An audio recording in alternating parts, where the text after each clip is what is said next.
They see my disability, I see my ability. They call me disabled, I call myself differently abled. There are some incidents that happen in your life.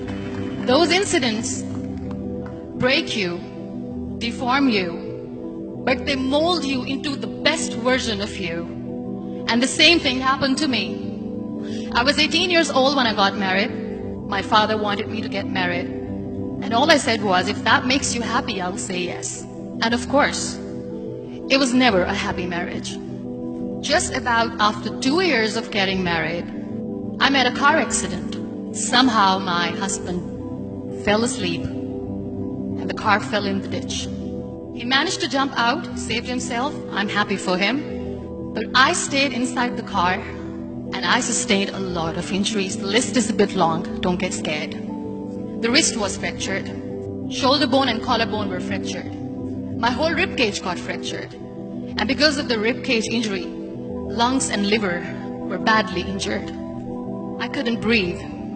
I lost urine and bowel control. That's why I have to wear the bag wherever I go. 3 vertebrae of my backbone were completely crushed. And I got paralyzed for the rest of my life. I finally ended up in a hospital where I stayed for 2.5 months. I underwent multiple surgeries. One day, doctor came to me and he said, well, I heard that you wanted to be an artist, but you ended up being a housewife. I have a bad news for you.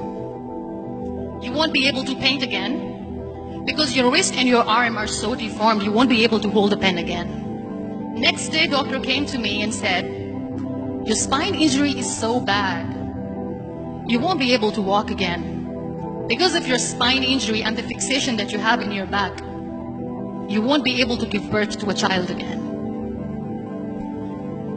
That day, I was devastated. I asked my mother, why me? And that is where I started to question my existence. Why am I even alive? And that is where I realized that the words have the power to heal the soul. My mother said to me, this too shall pass. God has a greater plan for you. I don't know what it is, but He surely has. And in all that distress and grief, somehow or the other, those words were so magical that they kept me going.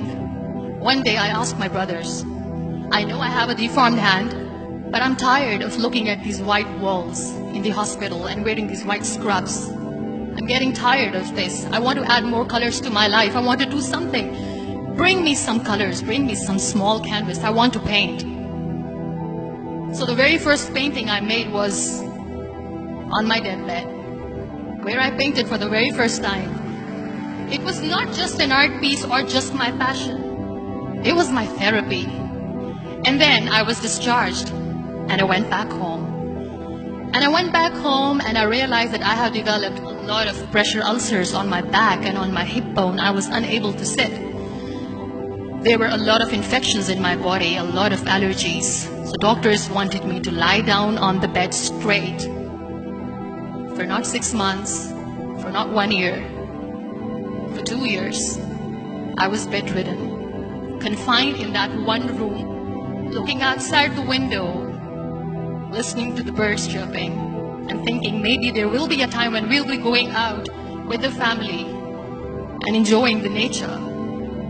That was the time where I realized how lucky people are.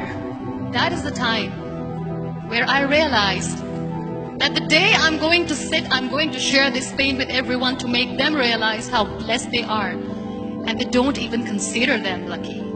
That day I decided that I'm going to fight my fears. We all have fears. Fear of unknown, fear of losing people, fear of losing health, money. We want to excel in career, we want to become famous, we want to get money. We are scared all the time. So I wrote down one by one all those fears. And I decided that I'm going to overcome these fears one at a time. Do you know what was my biggest fear? Divorce. I was trying to cling on to this person who didn't want me anymore, but I said no. I have to make it work. But the day I decided that this is nothing but my fear, I liberated myself by setting him free. And I made myself emotionally so strong that the day I got the news that he's getting married, I sent him a text that I'm so happy for you and I wish you all the best. And he knows that I pray for him today. Number 2 was, I won't be able to be a mother again. And that was quite devastating for me. But then I realized there are so many children in the world, all they want is acceptance. So there is no point of crying, just go and adopt one. And that's what I did. People think that they will not be accepted by the people because we, in the world of perfect people, are imperfect. So I decided that instead of starting an NGO for disability awareness, which I know will not help anyone, I started to appear more in public. I started to paint. I decided that I'm going to join the national TV of Pakistan as an anchor person. And I've been doing a lot of shows for the last 3 years. I became the National Goodwill Ambassador for UN Women Pakistan, and now I speak for the rights of women, children. We talk about inclusion, diversity, gender equality, which is a must. Every time I go in public, I always smile. It's always a big toothy smile on my face, and people ask me, don't you get tired of smiling all the time? What's the secret?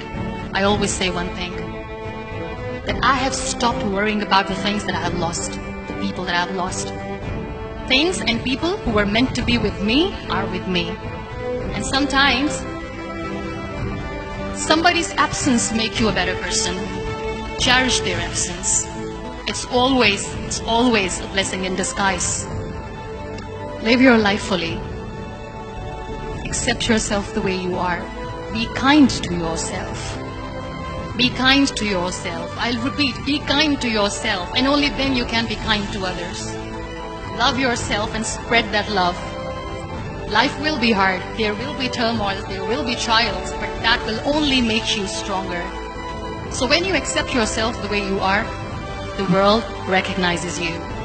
It all starts from within.